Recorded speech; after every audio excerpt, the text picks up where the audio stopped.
कई लोग तो ऐसे हैं उनको आज तक हनुमान चालीसा पढ़ना नहीं है, आज तक कोई चालीसा, चाहे गायत्री चालीसा हो, लक्ष्मी चालीसा हो, शिव चालीसा हो, पढ़ना ही नहीं आती, बस बैठ गए भगवान के सामने और पढ़ लिया आसन लगा के। नहीं नहीं नहीं, चालीसा पढ़ने का भी एक नियम है।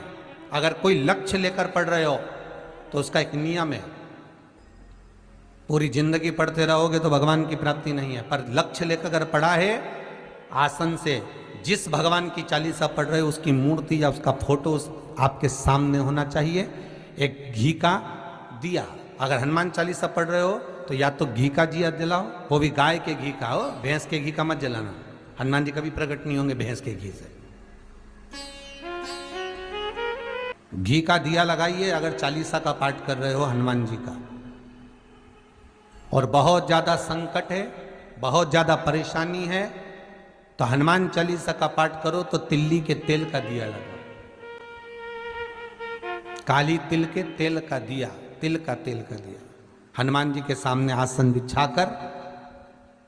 बहुत तकलीफ है तो 3 पाठ प्रतिदिन करो और एक आसन से जितने समय, 9 बजे अगर आप बैठते हो पाठ करने तो 9 बजे ही बैठना है। 11 दिन तक प्रतिदिन 3 पाठ रोज करो। एक पानी का लोटा, कलश, तांबे का जल अर्थात तांबे का लोटा हो, स्टील का लोटा हो, तुम्हारे पास जो कलश हो उसमें जल भरकर, एक सिक्का उसमें पटक कर, एक लौंग पटक कर प्लेट से ढक कर रख दो और प्रतिदिन बस टाइम पर बैठकर पाठ करो। 11 दिन पूर्ण होंगे, जिस कामना से आपने पाठ करा है बस वो सिक्का, वो लौंग कलश में से निकाल लो, जल का आचमन करो और जिस काम के लिए करा है वो जल उस प्रयोग में ले लो। उस प्रयोग, किसी से बात करने जाना है तो वो जल पी कर जाइए, कोई से हाथ मिलाना है तो वो सिक्का, वो लौंग अपने हाथ में रखिए, अपने साथ रखिए। कई लोग कहते हैं हम तो बहुत दिनों से हनुमान चालीसा पढ़ रहे हैं, हम बहुत समय से राम रक्षा स्तोत्र का पाठ कर रहे हैं, हम बहुत समय से ये कर। अरे तो उसको नियम से तो करो। हनुमान चालीसा का प्रागट्य केवल एक दिल से की गई स्तुति। हनुमान जी महाराज की स्तुति, राम जी महाराज की स्तुति तुलसीदास जी ने केवल दिल से करी थी, केवल मन से। और ये नहीं कहते कि हनुमान चालीसा पढ़ोगे तभी भगवान, नहीं नहीं, आप दिल से अगर भगवान को पुकार लीजिए, आप दिल से पुकारो उसको, वो आएगा। नियम है महाराज, बहुत ध्यान दीजिएगा। पंचमुखी हनुमान का एक स्मरण, पंचमुखी हनुमान का एक भाव। महाराज जैसे बहुत ज्यादा तकलीफ अगर व्यक्ति को हो गई है, बहुत कष्टमय जीवन चल रहा है, हार गए हर जगह से और तकलीफमय जीवन चल रहा है, तो पंचमुखी हनुमान का एक शिव महापुराण का और स्कंद पुराण का एक बड़ा सुंदर मंत्र है। उस मंत्र को आप सब एक बार हमारे साथ में बोलें। ओम नमो हनुमते रुद्र अवताराय सर्व शत्रु संहारणाय सर्व रोग हराय सर्व वशीकरणाय रामदूताय स्वाहा। बस इस मंत्र को हाथ में काली तिल लेकर, एक जौ लेकर और गूगल लेकर, थोड़ा सा उसमें गाय का घी डालकर, कंडे को या अग्नि को जलाकर इस मंत्र का 11 बार 21 बार जाप कर कर अपनी कामना कर कर छोड़ दीजिए। कैसा भी रोग हो, बीमारी हो, कष्ट हो, दुख हो, तकलीफ हो, 21 दिन के अंदर वो आनंद आना प्रारंभ कर देता है महाराज। इस मंत्र, स्कंद पुराण का, शिव महापुराण का ये मंत्र मूल पंचमुखी हनुमान सुख देंगे। और एक और चीज याद रखिए महाराज, यदि कोई काम के लिए जा रहे हो, कोई व्यापार के लिए जा रहे हो या नौकरी करने के लिए जा रहे हो और लगी नहीं रही, बहुत तकलीफ पा रहे हो, सर्विस ही नहीं लग रही, बहुत कष्टमय हो गया, तो निवेदन करूंगा 5 पीपल के पत्ते पर बेसन के 5 लड्डू घर में बने हुए, गाय के घी के 5 लड्डू रख लो। उस लड्डू के बीचों बीच एक आटे का दिया और उसमें तिल्ली का तेल डालकर इसी मंत्र का प्रयोग कर कर पंचमुखी हनुमान का किसी भी हनुमान के मंदिर में जाकर, दक्षिण मुखी हनुमान के मंदिर में जाकर उसको रख कर आ जाइए। इसके बाद आप उस काम के लिए जाइए, आपका काम सफल हो जाएगा। आपको किसी को नहीं कहना पड़ेगा कि हाथ जोड़ना नहीं पड़ेंगे, किसी के पांव नहीं पड़ना पड़ेंगे, तुरंत काम होगा। बस इस मंत्र का स्मरण कर कर, पंचमुखी हनुमान का भूतेश्वर जो मंत्र है वो सुख देने वाला, आनंद देने वाला, सहज नहीं महाराज, सुख की खान है, आनंद की राशि में। महाराज आप कोई बहुत बड़ा काम करने जा रहे हो, बहुत बड़ा यज्ञ अनुष्ठान, विवाह शादी आदि फंक्शन करने जा रहे हो,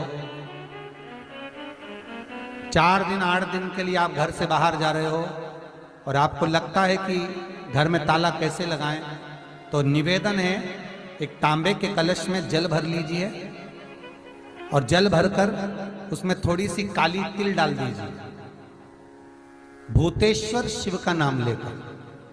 कौन से शिव का? भूतेश्वर, शमशानवासी भूतेश्वर शिव का नाम लेकर काली तिल डाल दीजिए, कलश को प्लेट से ढक दीजिए, घर के किसी भी भाग में उसको रख दीजिए। उसके बाद आप चले जाए। किसी की सामर्थ्यता नहीं है कि उस घर में कोई पांव रखे, किसी की सामर्थ्यता नहीं है। और अगर कोई भूले से पांव भी रख दिया तो 22 दिन या 21 दिन के अंदर उसको, जैसे लोगों को हवा आती है, बस उसको चक्कर आना चालू हो, बाल खोल खोल के घुमा मिलेगा। शास्त्र प्रमाण करता है हमारा भूतेश्वर शिव।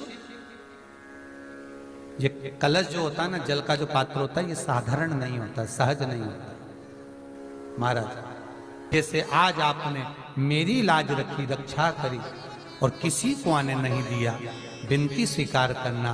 आपका जल पात्र भूतेश्वर के नाम से काली तिल से जहां रखा जाए उस गृह में कोई प्रवेश ना कर पाए।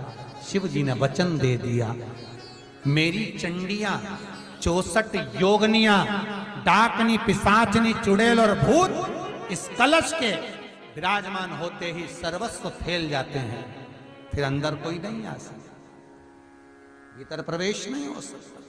लगे तो उन्होंने हनुमान जी से कहा कि तुम क्या चाहते हो? हनुमान जी बोले मेरे को जाना है, क्योंकि जहां राम वहां हनुमान। हनुमान जी जब कहने लगे कि मेरे को जाना है, तो राम जी महाराज बोले नहीं नहीं हनुमान, तुझे सबसे ज्यादा प्रिय क्या है? तो कह राम।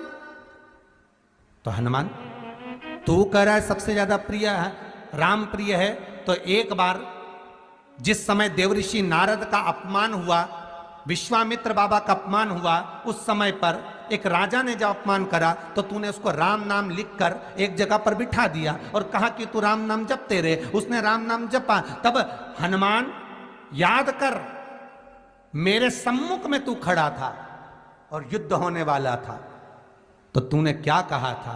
प्रभु आप इसको मार नहीं सकते क्योंकि ये आपका नाम ले रहा है। राम से बड़ा होता है राम का नाम, आप इसे मार नहीं सकते। तब आपने ये संवाद कहा था, हनुमान बता तेरी प्रियता क्या है? हनुमान जी कहते हैं प्रभु आपने मुझे जगा दिया, क्योंकि मुझे श्राप ही ये मिला था कि तू जागेगा किसी के जगाने पर, आपने मुझे जगा दिया, इसलिए है नाथ अब मैं जाना नहीं चाहता, सत्संग करना चाहता।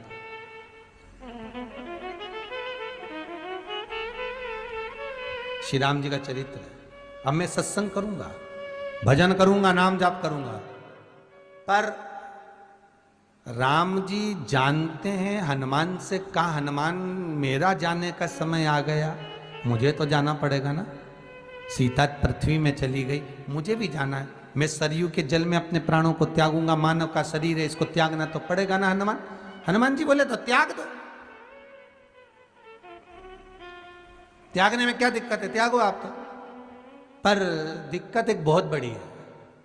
तो राम जी ने जैसी कहा दिक्कत बहुत बड़ी है, तो हनुमान जी पूछे ऐसी कौन सी दिक्कत है? हनुमान जी के शब्द सुने तो राम जी बोले, जब जिस समय पर तुम सूर्य को निगल गए थे, इंद्र को क्रोध आया था और इंद्र ने तुम पर वज्र का जब प्रहार करा था, जब वज्र का प्रहार इंद्र ने करा तब तुम्हारा नाम हनुमान हुआ।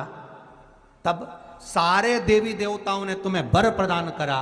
उस जगह पर यमराज भी खड़ा था, तो यमराज ने तुम्हें वर दिया था कि जहां हनुमान होगा वहां यमराज नहीं होगा। अब दिक्कत यह है कि मुझे प्राण त्यागना है और तू मुझे 1 मिनट के लिए नहीं छोड़े तो यमराज आएगा कैसे? दिक्कत वहां अड़ी पड़ी है।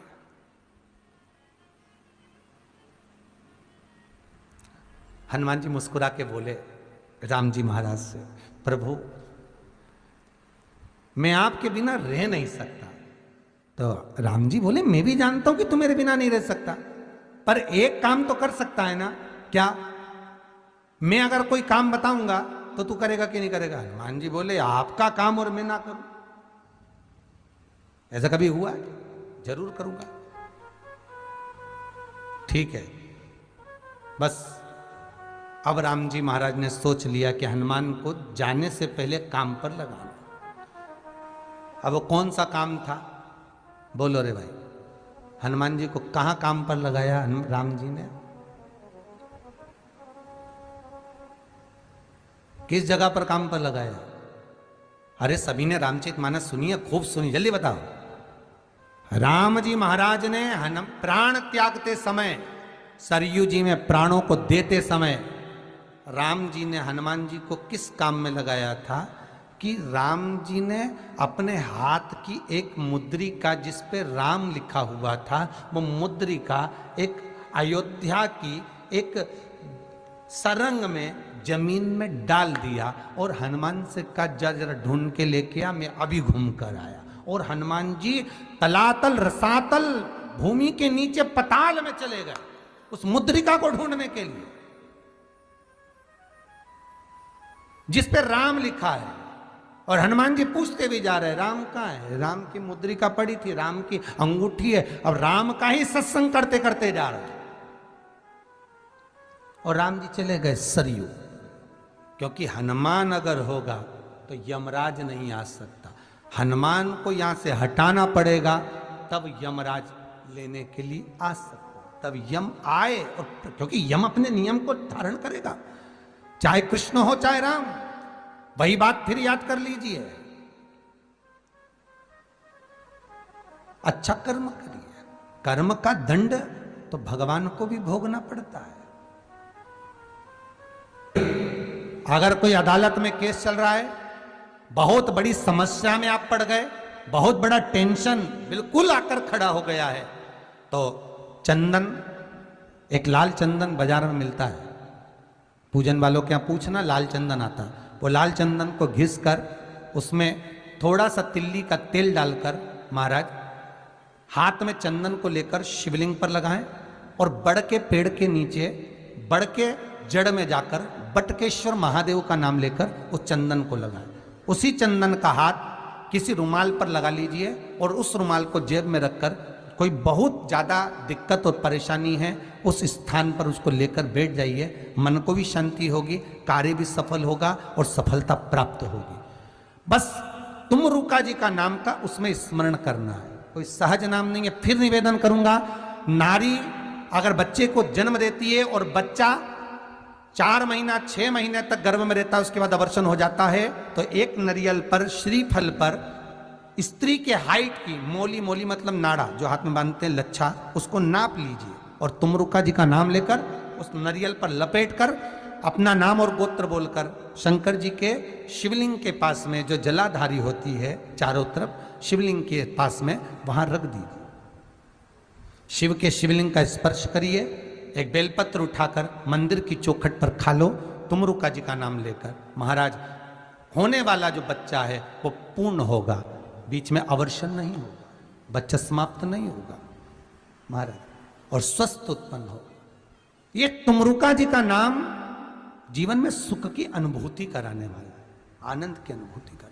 कई माताएं कहती है, गुरुजी हमने सफेद आंकड़े की जड़ बांधी और मान लो संतान हुई, और कई ऐसी हैं जिन्होंने बांधी और तो नहीं हुई है, तो उसके लिए भी ध्यान रखिएगा। 18 साल हो जाएं, 17 साल हो जाएं, 10 साल हो जाएं, 12 साल हो जाएं और घर में बच्चा नहीं है, संतान नहीं है, तो प्रयास करना सफेद आंकड़े की जड़ को लेना, तुमरुका जी का नाम लेकर 21 बार शिवलिंग पे से घुमाना, रजस्वला धर्म के 7वें दिन कमर पर बांध लेना और उसी दिन से एक पीपल का पत्ता मंगवाना, शंकर भगवान पर चढ़वाना और पीपल के पत्ते को गौ माता के दूध में उसको उकलवाना, ठीक है। उकलवा कर ठंडा करवा कर पत्ते को बाहर ठंडा करने में डाल देना। दूध जब ठंडा हो जाए हथेली पर उस गिलास को रखना और भगवान शिव का तुमरुका जी का नाम लेकर उसको पीना चालू कर देना। लगभग 8 दिन 15 दिन उस दूध का पान कर कर फिर विश्राम करें। महाराज संतान की प्राप्ति अवश्य होगी, संतान अवश्य प्राप्त होगी। पीपल के वृक्ष में स्वयं मेरे भगवान शिव आनंद वास निवास करते हैं। बाबा भोलेनाथ स्वतः निवास कर रहे हैं। केवल एक पीपल के वृक्ष में कितना सुंदर लिखा पद्म पुराण में कि 52,000 ब्राह्मण का एक साथ निवास पीपल के वृक्ष में होता है, एक साथ निवास। शंकर का एक अवतार श्री हनुमान जी महाराज है। हनुमान जी महाराज को 3 तरह की माला समर्पित होती है। एक आंकड़े के पत्ते की, दूसरी बेलपत्र के पत्ते की, तीसरी पीपल के पत्ते की। ये 3 तरह की माला जब शंकर हनुमान जी महाराज को समर्पित होती है। आंकड़े की माला महाराज, आंकड़े के पत्ते की जो माला होती है ये माला कार्य की सिद्धि के लिए होती है। इसमें एक एक आंकड़े के पत्ते पर सीताराम लिखा जाता है। मात्र एक पत्ता ऐसा होता है जिस पत्ते पर सीताराम नहीं लिखा जाता। 108 पत्ते में से एक पत्ता, बस उस पत्ते को हथेली में रखकर उल्टा हाथ आपको रखना है और अपनी कामना कर कर उस पत्ते को बांध देना है। ये जरूरी नहीं है कि 25 के बाद बांधो, 50 के बाद बांधो या 100 के बाद बांधो, आपकी मर्जी पड़े। उस खाली पत्ते को कहीं पर भी बांध दीजिए और उस माला को अपनी कामना कर कर श्री हनुमान जी महाराज को समर्पित कर दीजिए। माला जब हनुमान जी को चढ़ जाए तब एक घी का और एक तेल का दिया हनुमान जी के सम्मुख में लंबी बाती का लगा देना है महाराज। एक घी का एक तेल, और अपनी कामना कर कर आप आ जाइए। आपकी वो कामना 2.5 महीना या 3 महीना, इससे ज्यादा नहीं जाएगा, वो कामना बाबा पूरी करेगा। क्योंकि शिव और हनुमान ये सब एक ही स्वरूप है। अगर व्यक्ति के जीवन में बहुत भारी रोग हो गया है, बहुत ज्यादा कष्ट हो गया है, कैंसर जैसी बीमारी भी अगर उसको घेर ली है और किडनी लीवर सब बेकार हो गया, तो निवेदन है पीपल के पत्ते की माला बनवाओ 108 पत्ते की, और हनुमान चालीसा का हर पत्ते पर स्मरण करिए महाराज। आप हनुमान चालीसा पढ़ते जाओ, माला में गांठ लगाते जाइए, और वो माला जो व्यक्ति कैंसर से पीड़ित है हाथ का स्पर्श कराइए और शंकर को चढ़ाइए। केवल अष्टमी तिथि के दिन ये माला समर्पित होना चाहिए, शुक्ल पक्ष की अष्टमी के दिन। आप 2 या 3 अष्टमी को कर कर देखिए, अपने आप दवाई लगना प्रारंभ होगी। कैंसर जैसा रोग भी धीरे धीरे समाप्ति पर आएगा महाराज। पर करना शुक्ल पक्ष की अष्टमी को ही महाराज। कोई बच्चा एग्जाम में बैठ रहा है, सीए की पढ़ाई कर रहा है, कोई बहुत बड़े एग्जाम में बैठा, पास हो ही नहीं रहा, बहुत हार गया, बेलपत्री की माला चढ़ाई। पर बेलपत्र की जो माला है वो केवल प्रदोष पर चढ़ती है श्री हनुमान जी महाराज। आप बेलपत्र की माला चढ़ाओ, 108 बेलपत्र आप श्री शिवाय नमस्तुभ्यम मंत्र का जाप कर कर गांठ लगाकर भगवान श्री हनुमान जी महाराज के सामने पहुंचकर माला को सीधी रखकर, जो व्यक्ति एग्जाम में बैठ रहा है, नौकरी के लिए, अन्य पढ़ाई के लिए, अगर कंपटीशन एग्जाम में भी बैठ रहा है, तो माला को हनुमान जी महाराज, और हनुमान जी कौन से होना चाहिए? पूर्वमुखी। हनुमान दक्षिण मुखी नहीं चाहिए, पूर्व में जिन हनुमान जी का मुख हो वो माला ऐसी समर्पित कर कर हनुमान चालीसा का पाठ कर कर 3 बार स्मरण कर कर माला श्री हनुमान जी को पहना दीजिए। ऐसा कोई एग्जाम नहीं जिसमें से आप निकल ना पाए महाराज, पर करना आपको पड़ेगा। प्रदोष का दिन होना चाहिए, प्रदोष के दिन भगवान, और प्रयास जहां तक हो सके प्रदोष काल में अगर चढ़ाएंगे तो ज्यादा फलदायी रहेगा। रतिमान, मतिमान, कैतुमान, रतिमान, ऐसे हनुमान जी के 5 भाई और तो 6 भाइयों का जन्म हुआ है। 6 भाई भगवान का भी कम नहीं देता, अधिक ना।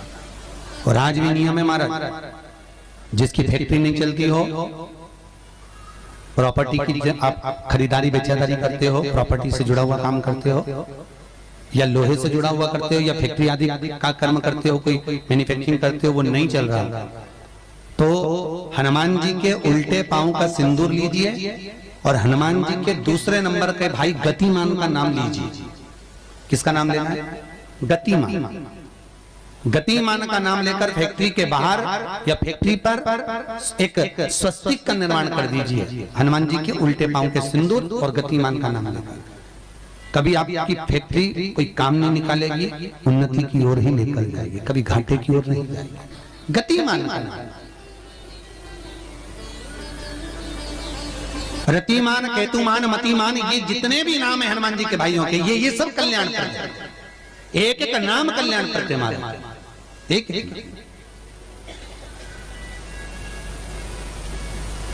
महाराज वो जिन बच्चों को निमोनिया हो जाता है ना, वो सर्दी का कोटा रहता है, बहुत सर्दी बच्चों को बनी रहती है, तो हर दिन 5-10 दिन में वापस दौड़ के डॉक्टर के पास लेके जाओ, फिर डॉक्टर के पास ले। वैसे तो डॉक्टर के पास बच्चे आजकल के जमाने के जाते ही जाते हैं, हर 15 दिन 20 दिन में। तो इसके पीछे वो चले जाएं। एक हास्य व्यंग में हमसे पूछा किसी ने, महाराज जी आज के बच्चे बार बार हॉस्पिटल डॉक्टर क्यों जाते हैं? तो हमने कहा देखो भैया, बच्चा जहाँ जन्म लेता है उनसे प्रेम ज्यादा होता है। पहले नानी के घर में पैदा होता था, इसलिए नानी के घर ज्यादा जाता था। दादी के घर में ज्यादा पैदा होता था, इसलिए दादी के घर ज्यादा जाता था। आज के बच्चे हॉस्पिटल में ज्यादा पैदा होते हैं, इसलिए हॉस्पिटल ज्यादा घूमने जाते हैं। ये हास्य। पर यदि बच्चे को सर्दी ज्यादा होती है, निमोनिया ज्यादा होता हो, ठंडा का कोटा ज्यादा रहता हो, तो पीपल के 5 पत्ते महाराज उस पर घृत लगाकर हनुमान जी के तीसरे नंबर के भाई व्रतिमान का नाम लेकर, व्रतिमान का नाम लेकर बच्चे की छाती पर एक वस्त्र से उसको बांध दीजिए, रात्रि भर बंधे रहने दीजिए महाराज। और बांधना कौन से दिन है? 12 तिथि को, बस एक बार बांधना, उसके बाद सर्दी का कोटा नहीं रहता महाराज, बच्चा स्वस्थ अपने आने में। व्रतिमान हनुमान जी महाराज के जितने भी भाई हैं, सबका आनंद सुख चरणारविंद का सुख देने वाला भगवान श्री हनुमान जी महाराज चैत्र की पूर्णिमा के दिन प्रकट होते हैं। महाराज पवन तनय संकट हरन मंगल मूरत रूप, राम लखन सीता सहित हृदय बसौ सुर। श्री हनुमान जी महाराज का प्रागट्य होता है, चारों तरफ सुख ही समाहित हो जाता है, आनंद ही आनंद स्थापित हो जाता है चारों। अब दोनों में अंतर देखिए। हनुमान जी की जब स्तुति गाई जाती है तो बोला जाता है विद्यावान गुणी अति चातुर। फिर से बोलो एक बार लाइन से, विद्यावान गुणी अति चातुर। हनुमान जी विद्यावान थे और लंका का राजा रावण विद्वान था। क्या था? जम के बोलो विद्वान। ये विद्यावान, वो विद्वान। तो एक प्रश्न सामने खड़ा होता है कि विद्यावान और विद्वान में क्या अंतर है? हनुमान जी विद्यावान गुणी अति चातुर, रावण विद्वान, तो दोनों में अंतर क्या है? विद्वान ये भी विद्वत्ता से विद्वत्ता, वो भी पढ़ा लिखा, ये भी पढ़ा लिखा।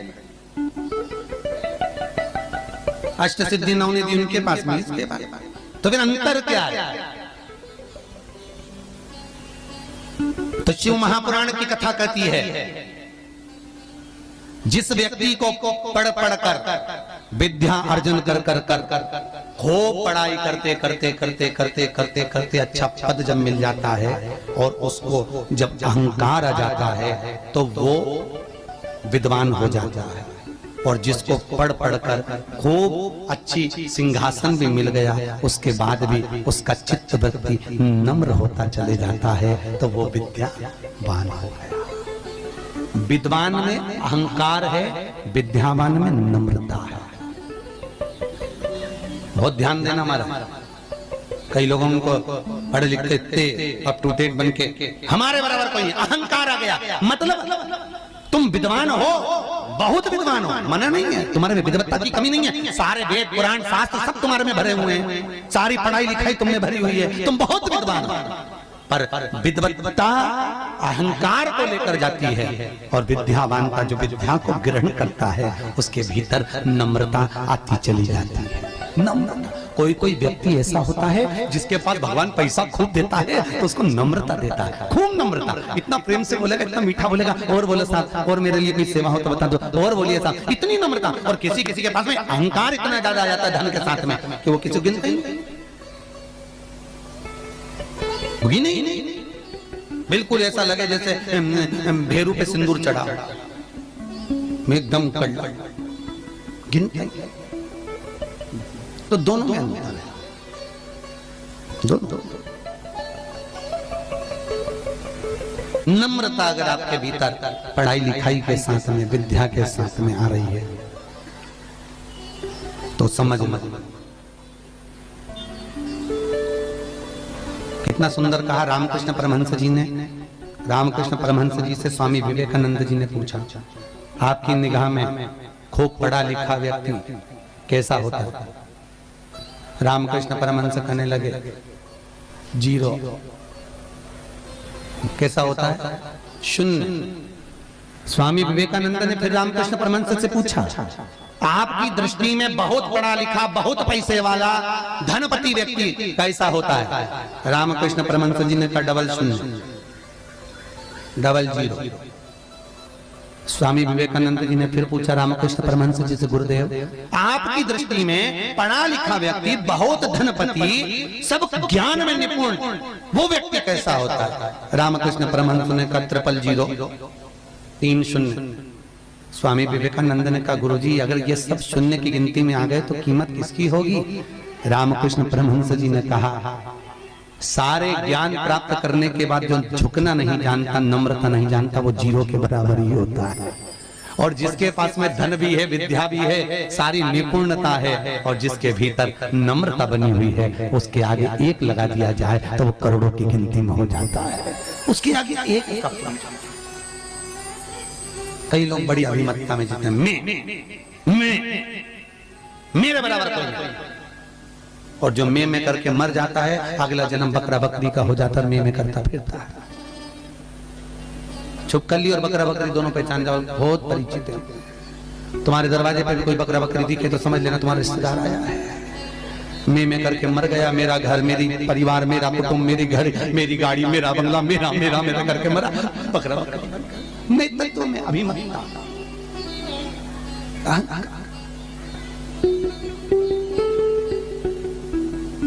गुरु नानक देव जी महाराज का शब्द याद करो, कुछ भी मेरा नहीं है, सब कुछ तेरा, सब कुछ तेरा। इसलिए बोले सो निहाल, सब कुछ तेरा, हमारा कुछ है,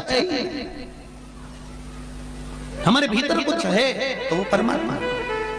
हनुमान जी महाराज प्रकट हुए और अष्ट सिद्धि, कितनी? अष्ट सिद्धि, नवनिधि। कितनी निधि? 9 निधि हनुमान जी के पास में थी। अष्ट सिद्धि 9 निधि, और उस 9 निधि में सबसे ज्यादा सुंदर निधि जो दुनिया के हित की है वो है नील निधि। कौन सी निधि? 9 निधि में से एक निधि का नाम है नील निधि। अष्ट सिद्धि नव निधि के दाता, असबर दीन जानकी माता, राम रसायन तुम्हारे पासा, सदा रहो रघुपति के। आज तुम लोगों ने पुण्य करा होगा, शनिवार के दिन, पूर्णिमा के दिन तुम्हें अष्ट सिद्धि नवनिधि मिल गई। आज किस्मत वाले हो गया, भाग्यशाली। अष्ट सिद्धियां नवनिधियां प्राप्त हो गई। गाते गाते पूरी जिंदगी हो गई थी, रोज हनुमान चालीसा पढ़ते थे, रोज बोलते थे अष्ट सिद्धि नवनिधि गिराता। अष्ट सिद्धि थी कौन सी, नवनिधि थी कौन सी? बच्चे पूछे तो बता तो सकते हो कि अष्ट सिद्धि ये है, नवनिधि ये है, और किस किस चीज का क्या क्या लाभ है। अष्ट सिद्धि मालूम है? अरे जल्दी बोलो, नहीं मालूम? लिखना चालू करो वापस। अष्ट सिद्धियां, पहली अणिमा, दूसरी महिमा, तीसरी गरिमा। अष्ट सिद्धियों में पहली अणिमा, दूसरी महिमा, तीसरी गरिमा। ये हनुमान जी महाराज की जो अष्ट सिद्धियां हैं, इन सिद्धियों के लिए आपको ज्ञात होना चाहिए, हनुमान जी महाराज के जब घर में तुम रोज हनुमान चालीसा का पाठ करती हो, आज एक दिन हो गया, कल दूसरा दिन हो गया, तीसरा दिन हो गया, कैलेंडर में जो पंचांग हो कैलेंडर हो, उस कैलेंडर में एक निशान बना कर रखो कि आपके 108 जब पाठ पूरे हो जाएं, तब 108 बाती आप हनुमान जी महाराज की इन अष्ट सिद्धियों के नाम से लगा दी। जिंदगी में आपका कभी बाल बांका नहीं हो सकता और आपकी उन्नति को कोई रोक नहीं सकता, यह पक्का है। अष्ट सिद्धियां, नवनिधियां, 108 जब हनुमान चालीसा के पाठ हो जाए। और कभी कभी व्यक्ति के जीवन में ऐसा भी होता है कि भाई उसको बहुत तकलीफ आ जाती है कि मेरी दुकान नहीं चल रही, व्यापार नहीं चल रहा, मेरे साथ अच्छा नहीं हो रहा, मेरे को तकलीफ आ गई, शनि बढ़ गया, ये हो गया, ढैया हो गया, 7.5 हो गया, बड़ा तकलीफ, कहीं गिर रहा, कहीं पड़ रहा, तो उस व्यक्ति को 108 पाठ एक साथ कर लेना चाहिए। आज बैठा सुबह से शाम तक 108 पाठ करके और फिर ये अष्ट सिद्धियों की बाती लगा दे। पर अष्ट सिद्धियों की जो बाती लगती है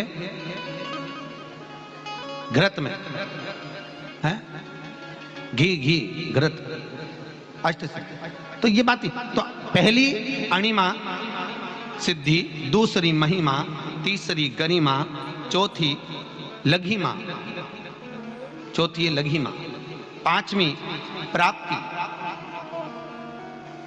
पांचवी क्या है? प्राप्ति। छठी प्राकंभ,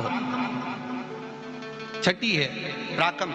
सातवीं है ईर्षत्व, ईर्षत्व, और आठवीं है वशिष्ठ, आठवीं है वशिष्ठ। ये हनुमान जी महाराज की 8 सिद्धियां और 9 निधियां। पूरी हनुमान चालीसा की एक एक चौपाई में एक एक चीज से एक एक बीमारी का इलाज है, एक एक बीमारी का। महाराज हनुमान चालीसा की एक एक चौपाई से एक एक बीमारी का। हमारे जीवन को हम चौपाइयों के क्रम से एक एक शब्द का भान करें कि वो उससे हमें प्राप्ति क्या है। अष्ट सिद्धि नवनिधि किस जगह पर स्कंद जी दे रहे हैं?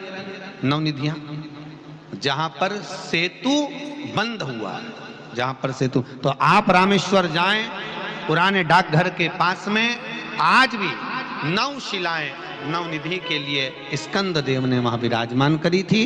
वहीं हनुमान जी महाराज ने जलपान करा था, वो स्थान आज भी विराजमान है। आज